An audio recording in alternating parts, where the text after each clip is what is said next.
La faim est plus terrible que l'épée. C'était la devise des généraux romains. Pendant que les ennemis tentaient de briser leur armure à coups d'épée, les légionnaires menaient surtout une guerre contre leur pire adversaire, la faim.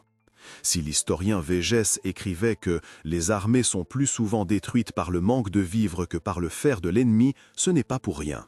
Souvenez-vous de l'armée d'Hannibal. Selon une version, ses troupes, jusque-là invincibles, ont perdu à Zama justement à cause de l'épuisement et de la faim. Et il savait de quoi il parlait. Si vous voulez conquérir le monde, il ne suffit pas de savoir se battre, il faut aussi savoir nourrir son armée, et la nourrir bien. Aujourd'hui, voyons comment la nourriture a rendu l'armée romaine presque imbattable, ce que contenait le sac de marche d'un légionnaire et pourquoi son menu était souvent bien meilleur que celui de la plupart des simples citoyens de l'Empire.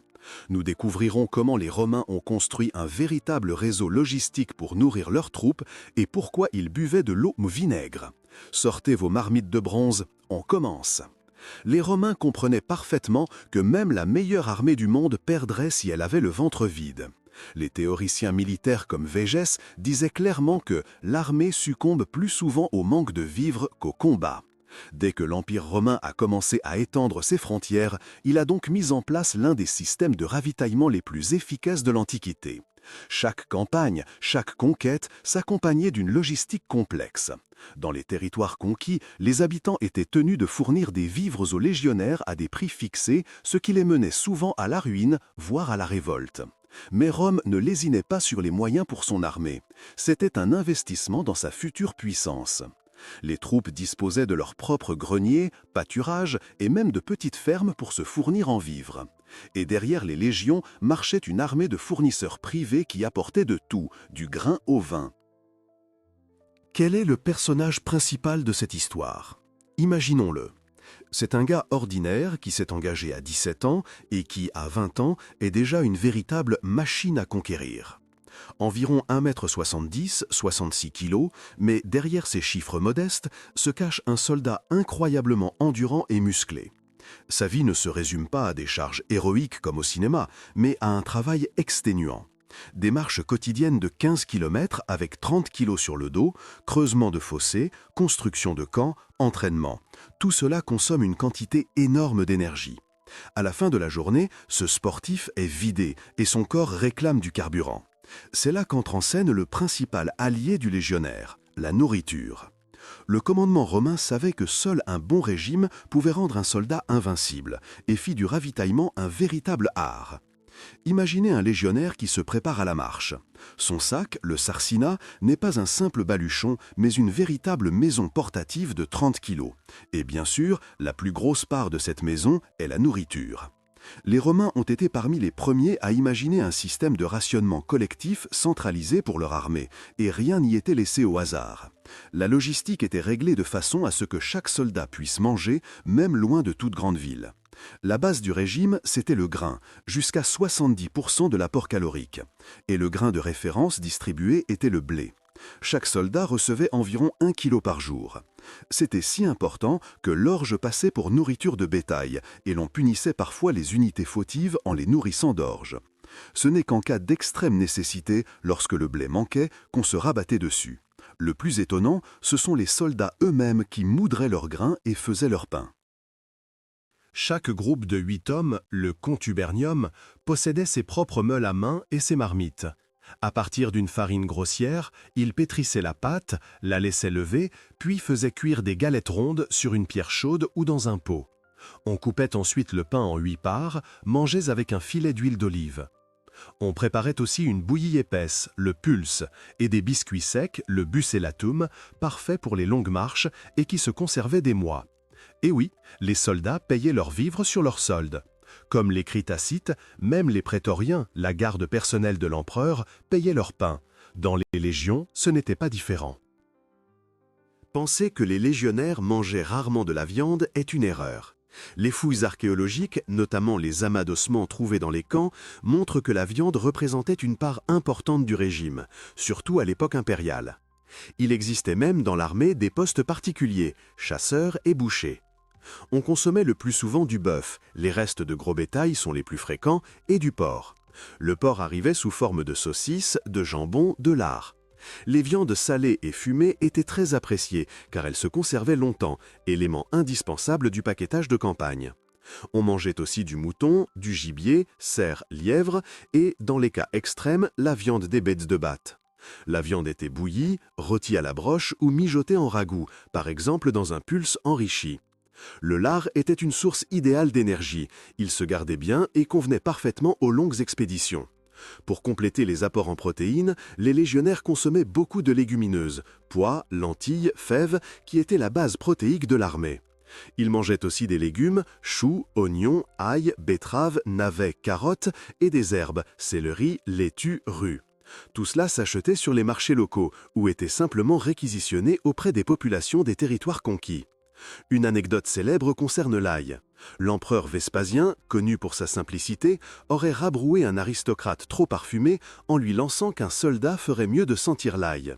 Les légionnaires avaient aussi du fromage, facile à conserver et très nutritif, et de l'huile d'olive, indispensable à la cuisine. On l'utilisait pour cuire, assaisonner et même comme soin pour la peau. Ainsi, lors d'une expédition en Arabie, les soldats se plaignirent vivement lorsqu'on leur remplaça l'huile d'olive par du beurre. Et bien sûr, il ne faut pas oublier le sel. Végès le plaçait au même rang que le grain et le vin. Indispensable pour conserver viandes et poissons, pour assaisonner les plats et pour des usages médicaux, notamment pour la réhydratation. Quel soldat romain sans boisson? La plus importante et la plus emblématique était la posca, un mélange d'eau et de vinaigre de vin, parfois agrémenté de miel et d'herbes. Ça ne fait pas rêver, mais c'était un coup de génie. D'abord, le vinaigre désinfectait l'eau, crucial dans les régions où elle était douteuse. Ensuite, la boisson étanchait bien la soif. Enfin, elle coûtait très peu. Boire du bon vin était mal vu pour la troupe, considéré comme déplacé. Les Romains employaient même des spécialistes pour repérer les meilleures sources d'eau autour du camp. Le régime des simples soldats différait évidemment de celui des officiers. Le légionnaire recevait une ration standard, tandis que les officiers pouvaient se faire fournir à peu près ce qu'ils voulaient, en quantité. Les excès, comme l'ivrognerie ou la gloutonnerie, étaient toutefois condamnés. On critiquait par exemple le commandant Gaius Livius pour ses buveries qui l'avaient rendu négligent. Hannibal en avait profité pour s'emparer de Tarente. Les chefs austères, comme Scipion l'Africain ou l'empereur Hadrien, qui mangeaient le même pain que leurs troupes, jouissaient d'un immense respect. L'armée romaine se souciait aussi de l'alimentation des malades et des blessés. La médecine antique y attachait une importance particulière. Ainsi, après un épisode de famine, César écrivait que son armée s'était rétablie grâce au vin. En cas de coup de chaleur, on prescrivait un mélange d'huile d'olive et de vin. Lors de journées spéciales, par exemple après une grande victoire, les soldats pouvaient se faire plaisir. On distribuait alors du vin blanc, du miel et des fruits. Dans l'ensemble, le régime du légionnaire était très réfléchi et très calorique. Il lui assurait la force et l'endurance qui ont fait des légions une machine de guerre redoutable. Et même en campagne difficile, lorsque le commandement imposait des restrictions, le soldat pouvait compter sur son pactage sec, le cibus militaris, composé de biscuits, de lard, de fromage salé et de posca. Nous avons vu ce que mangeaient les légionnaires, mais l'idée la plus frappante n'est pas la liste des aliments, c'est la façon dont Rome utilisait la nourriture et pourquoi. Le point clé, c'est que l'Empire n'a pas seulement nourri son armée, il a transformé l'alimentation en arme stratégique. Tandis que d'autres armées ployaient sous la faim et les maladies, les Romains restaient redoutables parce que leur logistique était géniale.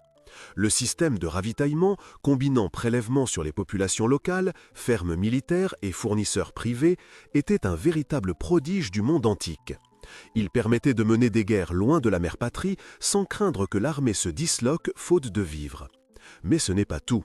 Les Romains furent les premiers à comprendre que la santé du soldat faisait partie intégrante de sa capacité de combat, au même titre que son épée.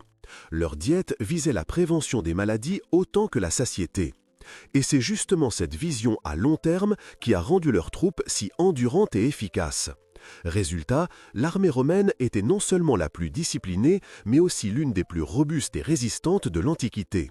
Pendant que leurs adversaires souffraient de faim, de déshydratation et d'épidémies, les légionnaires pouvaient parcourir de longues distances, ériger des camps fortifiés et se battre à pleine capacité. Végès écrivait que « l'armée succombe plus souvent au manque de vivres qu'au combat, et la faim est plus terrible que l'épée ». Les Romains semblent avoir pris cette leçon plus au sérieux que quiconque. Une logistique brillante, capable d'assurer un flux continu de vivres même en campagne lointaine, et un régime soigneusement conçu ont fait du légionnaire une sorte de super soldat de l'Antiquité. Cette efficacité culinaire a été l'un des clés de leur invincibilité apparente et de leur domination sur d'immenses territoires. Ils ont conquis le monde non seulement par le glaive et la manœuvre tactique, mais aussi grâce à un bon repas bien pensé. Les soldats savaient que le commandement ne les laisserait pas mourir de faim, ce qui renforçait leur confiance dans l'Empire et leur chef. En résumé, pendant que d'autres armées rêvaient de victoire, les Romains rêvaient de pain et de lard parce qu'ils savaient qu'un soldat bien nourri gagne sur n'importe quel champ de bataille. Nous venons donc de faire un voyage culinaire dans le passé et de voir que l'armée romaine devait sa force non seulement à sa discipline et à sa tactique, mais aussi à un système d'alimentation remarquablement organisé. Leur régime était simple, mais terriblement efficace. Du grain, de la viande, des légumineuses et, bien sûr, l'indispensable posca qui sauvait des vies.